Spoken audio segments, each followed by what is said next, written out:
Olá, boa tarde. Estamos aqui no Hospital das Nações para transmitir mais uma live para vocês. Eu sou Suelen Rocha e hoje aqui comigo o Dr. Luiz Bal. Tudo bem, doutor? Boa tarde. Ótimo, obrigado pelo convite. Imagina, a gente que agradece. O Dr. Luiz Bauer, ele é ortopedista e traumatologista do esporte aqui no Hospital das Nações. E hoje nós vamos falar de um tema bastante interessante que acomete bastante atletas, tanto profissional quanto amadores, que são as dores no quadril. E quais são os sinais de alerta para essas dores? Então, doutor, as perguntas vão entrando aqui pra gente e nós vamos bater um papinho. Tá bom? Então tá. Doutor, no primeiro momento, explica pra gente, então, o que é a dor no quadril do atleta. Então, a dor do quadril é qualquer desconforto fora daquilo esperado. Quem pratica esporte sabe que a dor é uma coisa que convive conosco dentro de um padrão do suportável, nada que te impeça de voltar a treinar rapidamente, mas dor, infelizmente, no esporte é uma situação frequente. À medida que eu vou treinando, essa dor tende a diminuir até atingir um padrão de rendimento onde seja totalmente confortável, situações leves. O que preocupa muito a gente são as dores progressivas. O paciente está perdendo o rendimento, ele está tendo que usar medicações, tem dificuldades para dormir, e extremamente importante para qualquer ortopedista que trabalha, seja com esporte ou não, é diagnóstico precoce. Então, o paciente, quando tem uma dor desproporcional àquilo que ele fez, a gente gostaria, sempre que possível, examinar esse paciente pelo seguinte: quase tudo tem soluções fáceis, exceção feita a lesões cartilaginosas. Então, se o paciente jovem, principalmente masculino, ao praticar esporte, principalmente esportes que envolvem grandes arcos de movimento, como os lutadores, os jogadores de futebol, os atletas de tênis, pessoas que precisam de um arco de movimento maior, ele começa a ter uma dor progressiva. Isso é uma coisa que preocupa bastante a gente, porque o impacto femoacetabular é uma doença que a gente quase não diagnosticava um tempo atrás. Hoje, com a melhora dos exames de imagem, o aperfeiçoamento das radiografias, a gente consegue dar diagnóstico precoce, e diagnosticado de forma precoce, a gente consegue tratar de uma maneira de chegar muito perto da cura. E quando a gente pega o paciente numa situação tardia, já com desenvolvimento de artrose, a gente consegue melhorar alguma coisa, mas infelizmente curar não tem como. Então, doutor, quais são os principais sintomas que as pessoas deveriam ficar atentas em relação às dores do quadril? A principal situação para a gente é com relação ao momento da dor. Quando eu tenho dor ao realizar o movimento, a gente imagina que a dor seja de fonte mecânica. Um osso batendo contra o outro, o colo do fêmur batendo contra o menisco do quadril, que a gente chama de lado acetabular. E outra situação é que o paciente tem dor no repouso. A dor no repouso chama muito mais atenção com relação a dores inflamatórias. As bursites, as tendinites, são situações mais frequentes. Uma situação extremamente perigosa é o paciente não consegue apoiar o pé no chão, por exemplo. As fraturas por estresse, que são situações muito mais comuns na população feminina, são situações perigosas quando a gente tem diagnóstico tardio, porque se esse osso chega a quebrar, realmente ele pode evoluir muito mal com necrose da cabeça do fêmur e tudo mais. Então, situações de dor mecânica, em especial, sim, dor no repouso, para pensar em dor inflamatória, uma incapacidade de marcha, você pensando nas fraturas por estresse. Aí a gente envolve as principais situações que atingem o quadril do atleta e no não atleta também. No repouso, normalmente, então, as pessoas têm aquela dor no deitar de lado ou deitando com a barriga para cima, por exemplo, ela vai sentir essa dor mesmo. É um incômodo bem característico. A dor inflamatória, ela dói muito no repouso. Acordo de manhã, meu quadril está rígido, minhas costas, meu braço, eu começo a movimentar, a dor melhora praticamente zero e eu volto a sentir dor quando eu fico muito tempo sentado ou quando eu vou deitar muito.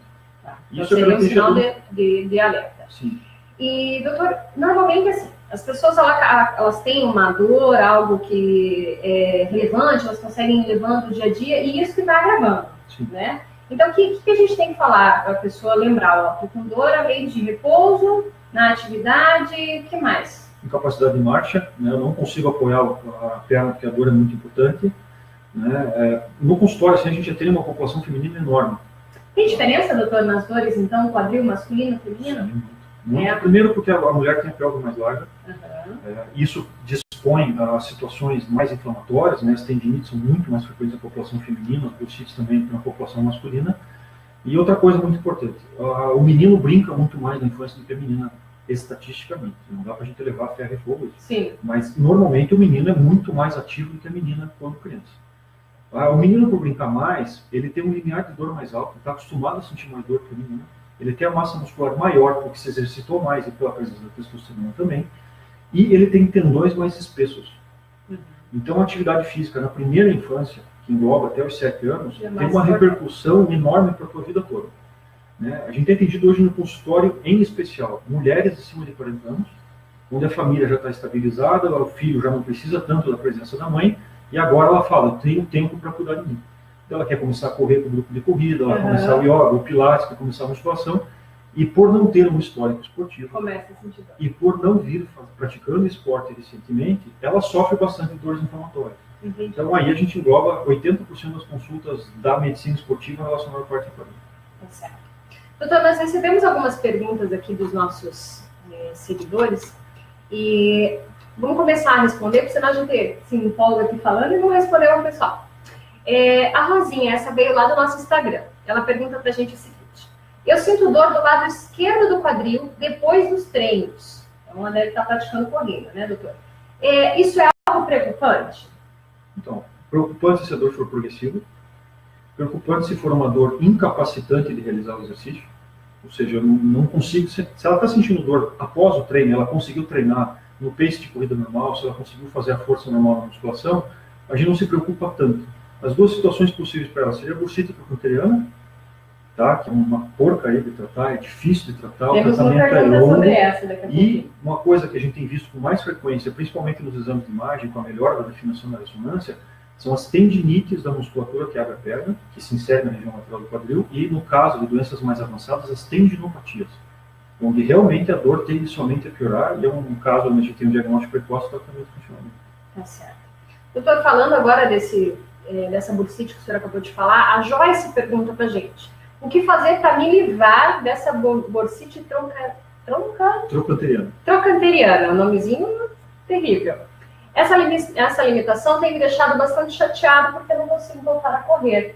Como que é o tratamento dela, doutor? Explica pra gente. A bursite trochanteriana, por si só, não é uma doença que você pega, não é uma doença que se desenvolve sozinha. A bursite trochanteriana, na verdade, é mais um sintoma do que uma doença.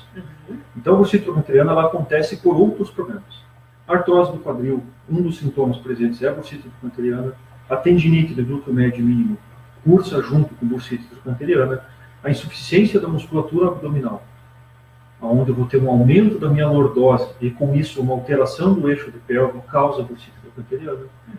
Pessoas que estão iniciando a corrida e começam a ter as tendinites na região lateral também tem bursite trochanteriana. Então, é difícil responder exato o que ela quer responder, porque eu preciso saber por que ela tem bursite trochanteriana. Entendi, o histórico dela. Exatamente. O que eu posso dizer é que infiltrações não curam bursite trochanteriana, amenizam os sintomas. Medicação não cura bursite trochanteriana, somente ameniza sintomas. A fisioterapia, o RPG, o yoga e o pilates, essas situações mecânicas curam muitas vezes a bursite trochanteriana.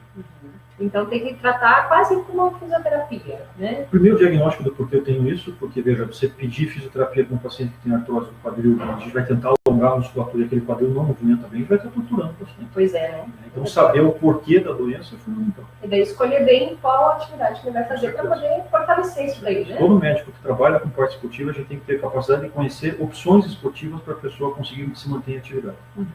Né? É um dado interessante, mas o Brasil está entre os 3 países do mundo com o número total de obesos. Então, a atividade física é fundamental, não por peso total de balança. É muito melhor você ser um obeso ativo do que um obeso sedentário. Sim. Então, a gente precisa se conscientizar de que saúde pública é um problema muito sério, a obesidade. A gente precisa tratar isso de maneira séria, porque os custos para o futuro são enormes, pensando em dinheiro e pensando em qualidade de vida. O paciente obeso tem uma baixa importantíssima qualidade de vida. Sim, ele tem limitações aí, né? Ele não consegue fazer. Estatisticamente, não. E para a Joyce aí a situação deve ser ruim ficar parada, né? Então, se ela já faz atividade física, não poder fazer deve ser bem triste, né? Complicado. Por isso que é importante saber se ela não tem erros de treinamento, por exemplo. Pois é. Né? Tem que ter um bom profissional de educação física acompanhando. A atividade física é multidisciplinar. Né? A gente espera que a pessoa vá ao médico, ao cardiologista e saiba que pode fazer exercício. Depois de saber que pode fazer exercício, qual exercício ela gosta de fazer, porque o exercício físico tem que ser prazeroso. Claro. Né? Não adianta eu pedir para uma pessoa nadar, ela não consegue colocar a cabeça em água, isso não tem como. Tem pânico, né? Isso, a gente tem que fazer exercício de maneira rotineira. Sim. Mas diagnóstico precoce é importante nos casos de dor. Né? Principalmente quando envolver alguma coisa de cartilagem, o retardo do diagnóstico piora muito a situação. Doutor, e uma dúvida que a gente vê, está bem comum hoje em dia, muitas atividades de corrida aos finais de semana. Aqui em Curitiba, todo final de semana tem atividade de corrida, caminhada, com obstáculos, enfim. Para o atleta amador, que não está lá fazendo atividade física, ele precisa se preocupar com dores no quadril, que ele vai começar a fazer, é uma situação que ele tem que pensar antes já de ir de sopetão fazer. Porque assim, esporte envolve segurança. Sim. Certo? Então, se você vai participar de uma corrida de rua, normalmente você assina um termo dizendo que você faz o acompanhamento médico para você ter segurança e participar dessa prova. Sim, você assume um compromisso, né? Exatamente. Então, a gente vê um erro gravíssimo, que é muito comum na população brasileira, que é eu jogar bola uma vez por semana. Uhum. Eu sou atleta, né? Eu jogo uma vez por semana. Atleta, eu jogo bola uma vez por semana. Na minha opinião, isso não é esporte. Não. Esporte envolve frequência, envolve intensidade, lazer, na verdade, envolve duração, envolve orientação, para que o esporte produza aquilo que ele tem que produzir, que é saúde. Sim. Esporte uma vez por semana, e depois do futebol, ainda comer churrasco, uma cerveja, isso com certeza passa longe de qualquer coisa esportiva. É melhor não fazer do que fazer isso, entendeu? Então, é raro os eventos que preocupam muito de infarto, mas é raro, mas eu preciso ter segurança para fazer exercício, né? E como médico do esporte, do ponto de vista ortopédico, faço a parte clínica, as doenças articulares, elas preocupam muito a população acima de 40 anos. O paciente mais jovem, normalmente, ele não tem doença articular, ele tem doença inflamatória. Mas existem coisas que a gente pode orientar o paciente a ir para o esporte correto. Né? Por exemplo, fazendo uma avaliação, né? Claro. Mulher, eu gostaria de correr uma maratona, mas ela tem um biotipo compatível com uma prova curta e rápida. Certo? Então, a gente começar com uma curta para depois almejar a maratona. E veja, a mulher é muito mais competitiva que o homem. Extremamente mais competitiva. O homem falta muito mais treino que a mulher. A mulher leva muito, arrisca as planilhas, por exemplo. Por isso a mulher também se machuca muito mais. Sim, ela encara o negócio e vai embora. E o ambiente de competição tem uma informação importante. Quanto mais perto eu estou do meu máximo de rendimento esportivo, mais perto eu estou do meu machucado. Entendi. Então, a gente sempre pede para o paciente no consultório para que ele tem um calendário do ano, e nesse calendário ele pinta de vermelho as provas importantes. Se o teu calendário tem sarampo, tem alguma coisa errada. Não pode estar todo pintadinho. Veja, a gente, em medicina esportiva, tem uma frase frequente: menos é melhor. Menos provas e melhores ciclos de treino. Então, a competição é o momento máximo. Depois que eu cheguei no máximo da minha competição, eu tenho que ter uma queda, eu tenho que ter um descanso, eu tenho que ter cicatrização tecidual. Porque eu não me machuco, senão o esporte vira um martírio. Né? Eu tenho atletas que já fizeram ao longo de 10 anos 6 fraturas por estresse. É bastante. Em 6 anos, imagine quanto tempo essa pessoa ficou em tratamento, Isso gera frustração. Não, totalmente. E daí baixa rendimento, baixa tudo, autoestima, tudo. Né? Tá certo, doutor. Vamos lá então. Ó. A Célia Santi está falando aqui pra gente que ela tem dores no quadril do lado esquerdo. Consultou um ortopedista, fez ressonância, passou por fisioterapia e ainda não melhorou. Ela não consegue dormir do lado esquerdo porque dói. O ortopedista falou para ela que é uma artrose causada pela idade, sobrepeso. O que ela quer saber, doutora, é que se existe um outro tratamento para ela além do cirúrgico. O que ela teria que fazer? Ela fala para a gente que ela tem 52 anos, 1,70 m e 73 quilos. Então, a ortopedista talvez seja, dentro da parte médica, um dos mais protocolares, porque a gente tem classificação para tudo. Sim.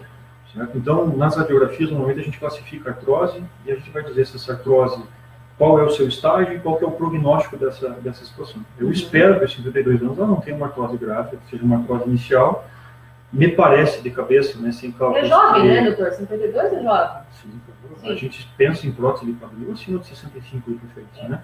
Então, 1,70 m, 73 quilos, a possibilidade de outras coisas causarem dor no quadril, né? Como a bursite do panteriano, as tendinites, mas extremamente importante que a gente consiga colocar esse paciente para fazer alguma forma de exercício, se ocorrer nesse momento não é o ideal. Porque o abandono do exercício vai causar, evidentemente, um aumento de peso, porque a pessoa vai continuar comendo igual e vai gastar menos energia. Pois é, né? Então, para o paciente que tem artrose inicial do quadril, além do tratamento cirúrgico, eu acredito que a possibilidade de medicações, que a gente chama de cronoprotetores, que não curam a artrose, mas amenizam os sintomas, né? Mudança de exercício, adaptação de exercício de maneira temporária para tirar o paciente daquela fase inflamatória da artrose, né? Exercício de alongamento, exercício de correção de postura, e eventualmente pensar em algumas infiltrações. O quadril não é o ponto principal da infiltração, a articulação é muito apertada, os produtos que são infiltrados normalmente eles não têm muito espaço, então não é uma coisa que a gente passa no joelho, a gente filtra bem mais. Seria importante então a Célia fazer uma reaparição, né, doutor? Conversar bem com o médico dela, né? perguntar se é o caso cirúrgico naquele momento ou não, e se não for cirúrgico, o que dá para fazer. Sim. Eu gosto bastante da mudança de exercício, eu gosto muito da atividade física da água, para quem tem quadros de artrose, eu diluo meu peso na água, então o impacto sobre a articulação é menor. Então, ginásticas, né? O problema é preço, né? Infelizmente, isso é um pouco mais caro, né? Mas essa atividade física vai muito bem. Tá certo. Vai muito bem. Doutora Sandra comentou aqui com a gente, até nós já falamos, ó. Tenho sentido dor no quadril depois que corro. Achei que fosse veleira. Não é não, hein, Sandra? A gente já comentou aqui. Então pode ser vários outros fatores, né, doutor? Existe uma fase, quando você está iniciando o exercício principalmente, que é uma fase de adaptação. Então, o teu corpo está habituado a carregar aquele peso. Para isso, eu tenho uma massa muscular proporcional, tenho tendões proporcionais e tenho cartilagem proporcional. Quando eu saio da minha zona de repouso e eu quero melhorar como atleta, ou no caso, começar a fazer exercício, eu vou ter um período, em torno de 90 dias, onde eu vou ganhar músculo, eu vou ganhar tendão, e, em teoria, alguma coisinha de cartilagem pode acontecer um espessamento cartilaginoso. Tá? Esse período de adaptação, normalmente, cursa com dor. Entendi. Então, a dor pode ser, muitas vezes, um período de adaptação ao exercício. Nem toda dor é tão preocupante assim. E, às vezes, o exercício ele é tranquilo de fazer e a dor vem depois, doutor. Ela acontece por quê? Porque, assim, durante o exercício, eu tenho uma liberação grande de endorfina. Quando você assiste um maratonista olímpico, não imagine que no quilômetro 40 ele está sofrendo, está tendo prazer. Sim. Porque a liberação de serotonina é muito alta. Então, existe um sacrifício, uma sensação de angústia por correr em alta velocidade, mas ele tem uma sensação de prazer muito grande. Né? Quando a gente inicia o exercício, eu começo a liberação dessas substâncias saudáveis e prazerosas, e quando eu paro o exercício, eu tenho uma diminuição dessas substâncias. Então, eu começo a ter a vasodilatação, que é o aumento da circulação sanguínea naquela região que foi acometida, para eu ter uma cicatrização. Isso é uma das características da inflamação. E a inflamação, ela é dolorosa. Não insuportavelmente dolorosa, mas desconfortável. Então, de certa forma, quem está começando a academia hoje tem que ir devagarinho para poder andar no outro dia, por exemplo. No consultório, eu tenho bastante gente que o primeiro exercício que ele começou a fazer depois de centro foi corrida. Eu não recomendo. Não dá muito certo. Eu acho que a academia, ela tem profissionais treinados para isso, porque a gente passa uma fase inicial de condicionamento físico. Sim. Começar a estimular o coração lentamente, começar a estimular as articulações lentamente, alguma coisa de reforço muscular, perda de peso de uma maneira bem lenta. Então, eu não recomendo o primeiro esporte. Vou correr. Gastar uma fortuna no tênis, gastar dinheiro numa boa roupa para correr. Na inscrição, né? Exatamente. Tá? Então, eu tenho pacientes no consultório que eles correm todo dia no mesmo trajeto, mesma velocidade, mesma intensidade.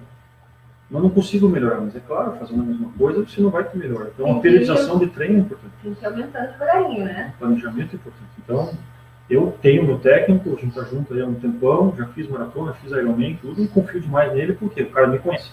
Sim. Sabe as manias, os problemas de médico, de horário, as faltas. São terríveis, gente. E doutor, chegou bem colocado no Ironman? Eu cheguei feliz. Chegou feliz. Feliz. Conseguiu completar a prova. 31 de maio de 2015 foi um dos dias mais felizes da minha vida. Ai, que bacana. E o desgaste depois de uma prova tão grande assim como essa? Como que funciona? Pra gente relacionar um pouquinho com o que a gente está falando. O desgaste maior é pré-prova.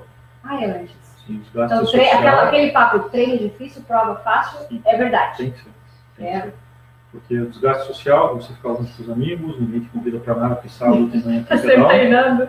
O desgaste de família, né? Sim. E o desgaste de consultório, no meu caso também, porque você atende pacientes onde você está com mais dor do que você atende, né? Então é difícil também. Eu imagino a situação, doutor. A primeira inscrição de prova de corrida de rua foi em 2004. Sim, já faz bastante tempo. Então, eu vim do handball, fui goleiro da seleção brasileira de handball, fiz esporte há bastante tempo. Então, eu vivi muito das lesões que eu atendo, eu já tive, fraturas por estresse, eu já tive isso. Então, o que eu posso dizer é que esporte machuca. Sim, normal. Certo? Mas são lesões pequenas. A gente espera que um corredor de rua que tem uma frequência de treino de 3 a 4 treinos semanais, que ele vá eventualmente no nutricionista fazer o acompanhamento, que ele tenha um técnico, ele faça de 2 a 3 lesões pequenas ano. Levar uma vida saudável, né, doutor? Em geral, alinhado o esporte, a alimentação, o lazer, tudo tem que estar na medida certa. Os extremos sempre são perigosos, né? Exato. O sedentarismo é extremamente perigoso, mas o atleta o esporte também, que abandona a vida normal para viver disso também é muito preocupante, porque a melhor prova da vida é uma vez só. Certo? Então, existe um grau de frustração no paciente amador que vive para o esporte, porque nem sempre ele bate o recorde.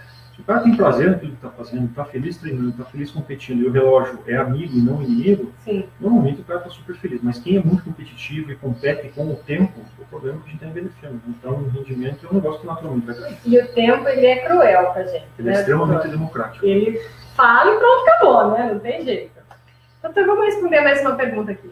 A Leni, ela fala que ela tem osteoporose na coluna em grau vermelho. Gostaria de saber o que ela pode fazer. Ela tem 56 anos. O Tem alguma ligação, doutor, com a osteoporose e a dor no quadril? Explica pra gente um pouquinho. Veja, ela fala que fez uma densitometria óssea e provavelmente a densitometria óssea, a qualidade óssea dela veio na zona vermelha. Então, fecha o diagnóstico de osteoporose. Sim. Osteoporose significa que a densidade óssea é menor e que ela tem um risco aumentado de fraturas para traumas de baixa energia. Tá. Osteoporose não dói. É uma Certo? condição. É uma qualidade óssea. Okay. Eu ter osteoporose significa que eu quebro mais fácil, mas não significa que ao ter osteoporose eu terei dor, obrigatoriamente. Entendi. Então ela teria que tomar mais cuidado. Veja, ela teria que ter um diagnóstico de por que ela tem osteoporose. Certo? Fez a ressecção dos ovários muito cedo, ela teve a primeira menstruação muito cedo, logo parou de menstruar muito cedo, e por isso ela está perdendo qualidade óssea ao longo da vida. Uhum. Então, a osteoporose precisa ser tratada. Precisa ser tratada. O tratamento envolve, inclusive, atividade física. E com a idade, a osteoporose ela tende a deixar a pessoa mais suscetível, então, né, doutor? A fratura, sim. Sim, porque normalmente os idosos têm muitas fraturas, né? Sim. E Em relacionadas... especial a população feminina. Em especial a mulherada. Ah, meu Porque Deus. com a parada Muito do ciclo menstrual, existe uma perda de massa muscular e uma perda de massa óssea esperada. Sim. Se eu fiz atividade física durante a minha vida, eu tenho uma reserva óssea maior do que quem não fez. Entendi. Então, os trabalhos diversos com relação a isso, mas a gente espera que a mulher aos 45 anos ela comece a perder cálcio, mesmo sem ter entrado na menopausa. Então, fazer atividade física estimula o meu tecido ósseo a absorver cálcio e ficar mais rígido. O osso não é igual ao parede, o osso é vivo. E Sim. ele responde à lei do uso e desuso. Se eu uso o meu osso, ele vai ser melhor. Se eu não uso... Vai ser mais oquinho, né, por dentro. O osso precisa de impacto. Então, a natação é um exercício excelente, muito divertido, gostoso de fazer, baixa incidência de lesões, mas não previne a osteoporose, por exemplo. A caminhada previne muito mais. 15 minutos Porque está ativando, né? Eu estou batendo meu pé no chão. Eu estou dando impacto ósseo, estou fazendo com o osso que ele tem que melhorar a qualidade. Entendi. Então, às vezes, a pessoa que faz uma caminhada 3 vezes na semana é melhor do que o cara que corre uma vez na semana, por exemplo. Então, se você fala de homem, a gente tem uma vantagem em relação a vocês, que é a testosterona. Então, dificilmente você vai tratar um homem com osteoporose, entendeu? A população feminina, ela é especial. Mas é por questão hormonal também, né? Doutor baixa, aquela coisa toda. Então... No teu caso, mulher branca do olho claro, você é candidata preferencial para ter osteoporose. Bom saber, doutor. Mas você sabe que meus últimos exames, o meu cálcio estava bem no limite. A minha endocrinologista falou que eu preciso começar a me movimentar em relação a isso. Você quer ter osso saudável, você tem que fazer exercício.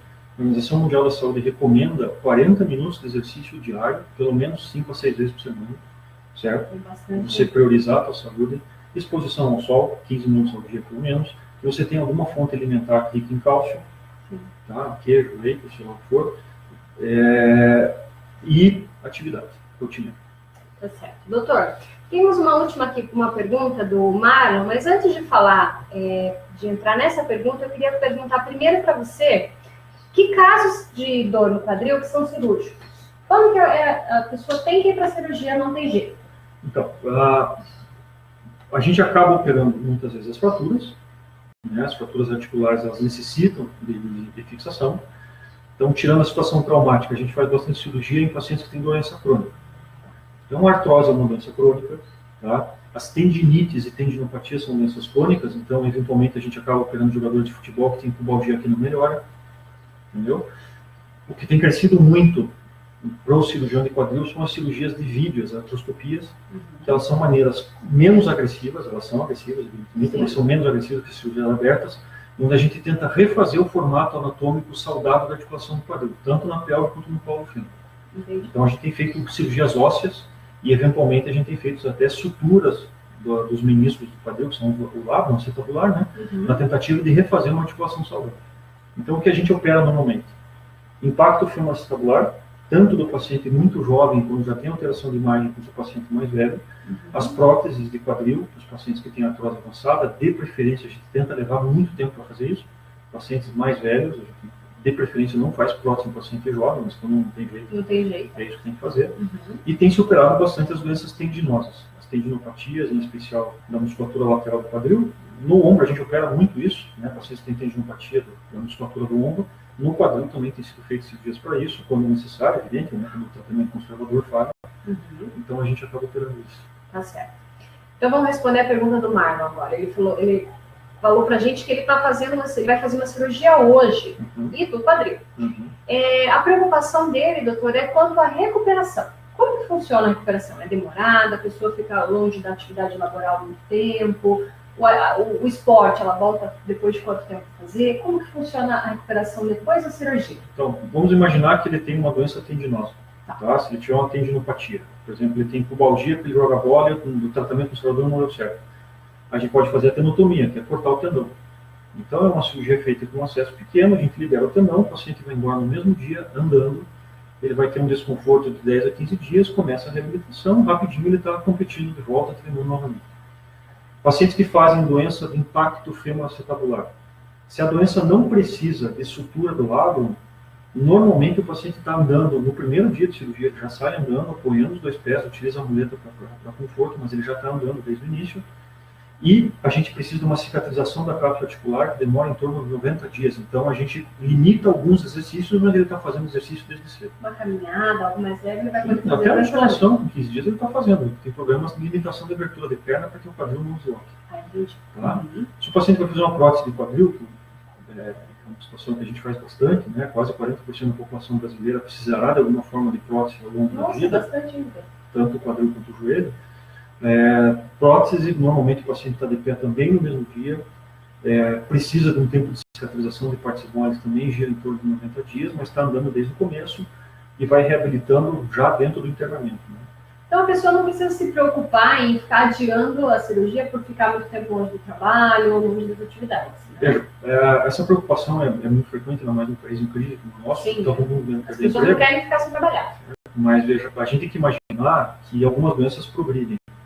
Então, quando você fica procrastinando o tratamento, você tem que ver que você vai tratar lá para frente, às vezes, uma situação pior. Com certeza. Né? Então, essas doenças, em especial, acho que vale a pena chamar a atenção para o jovem que tem dor no quadril, porque ele pode ter um problema que lá para frente vai dar um problema.